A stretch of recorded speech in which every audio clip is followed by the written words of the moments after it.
Good morning, and welcome to Law Library TV with Sean Callagy. This is the Ask Sean Callagy section of Law Library TV, and this is episode number 1, October 26th, 2015. I'm Sean Callagy, and I'm an attorney. I'm an attorney that does a wide variety of things in the legal field. I own a 100-person law firm. We work with big corporations, and we work with small business owners, and we work with people who have legal problems. I've been a lawyer for almost 20 years now. I guess this is my 19th year as an attorney, and I've been privileged to accomplish a lot of things in the law. I worked for a very large law firm when I started out.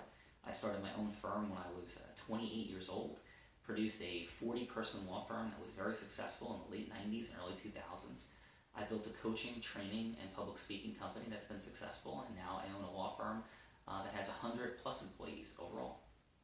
And the goal of this is to really help people with legal questions they have and really help people process how the legal process works, but also, more importantly, sometimes how to deal with the legal situations and system, our emotions and the things that go on, how to effectively and ethically handle these challenges. And that's what we're going to do on a daily basis. So please, if you find this helpful, send it to other people who are facing legal challenges, or watch it if you find it to be a point of interest. And if you're a lawyer, hopefully you'll pick up some things that'll be helpful, and maybe we get to know each other a little bit over time. I was also privileged enough in 2014 to have New Jersey's 4th largest jury verdict in excess of $33 million. I also believe that that verdict was 66th largest in the United States. It was in a national magazine based on jury verdicts and trials, as well as a New Jersey magazine. And so I guess I do feel uniquely privileged to share some information with you based on building my own firm of 100 folks, based on achieving a jury verdict like that. I have to be doing something at least remotely right to get to that situation. But more importantly than the results, because they're really the byproduct of the process, I've studied how to produce results in life and the law for over 20 years. I'm also a certified coach. I became a certified coach in 2003. I don't think that means anything particularly amazing, because it was a relatively easy, less than 1 year process, but it certainly means that I'm somebody who has looked into questions of life and producing results. So here we go. Today's very simple question with Ask Sean Callagy is this: can I talk to the judge? A lot of folks ask that question when they're either telling me that they have a legal problem if I'm meeting them at some function, or if they're a client of mine. People want to talk to the judge. They find the legal process very upsetting, very frustrating, and challenging. They find the time to be amazingly ridiculous. Why would it take years to have my problem resolved is another question I frequently get, which we'll talk about in a different day. But because they're frustrated with what's going on, because they feel like the other side is lying and lacking integrity, because they feel like if the judge just knew what's really going on and what these people are really doing, if we could just talk like human beings, then everything's going to be different. And that's what people ask me very frequently. And here's the answer. No, basically you can't talk to the judge. It's something that is amazingly frustrating about our legal process, but just how it really works. Judges are amazingly busy. They're handling hundreds and hundreds of cases.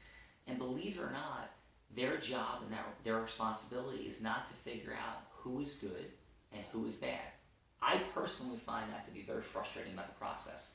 I find that to be one of those maddening things about the process. I feel like that the way that we handle things and deal with things is really an ethical, caring, integrity-filled way. I don't believe in taking positions that are unreasonable, and I find that frequently we're dealing with adversaries who do. And we're finding that delays the process, drives up costs, and I understand the client's feeling, and I have the same feeling, and say, Judge, this is ridiculous. They're bad people. They're not doing things correctly. They're not doing things right. They're not trying to resolve the problem and get to the truth. And isn't this a search for truth? And here's the really frustrating answer. But there's a positive ending to this video, so this is not all bad. The answer is this: we are not truly in a search for truth the way that clients believe it and the way that lawyers in the system says. This is not a search for truth. The judge is not in charge of finding out who is telling the truth and who is lying about everything. The judge's real responsibility and the way that judges are managed is based on moving their docket forward. They have a bunch of cases, and they're being assessed by their bosses, right? The assignment judges, and the assignment judges are being assessed by their bosses on how fast they process cases. And that's a really difficult pill to swallow when you first learn that as an attorney. And certainly if your case is there and you're realizing that, wait a minute, You're telling me that the number one objective here is not to decide that I'm right, this person is wrong, they're lying. It's to get my case out of the system. And yeah, that's the honest truth. So what's the good news, you might ask? The good news is this. Well, you can't talk to the judge. And this is not a process that's an actual search for truth. The system really does, for the most part, work out correctly.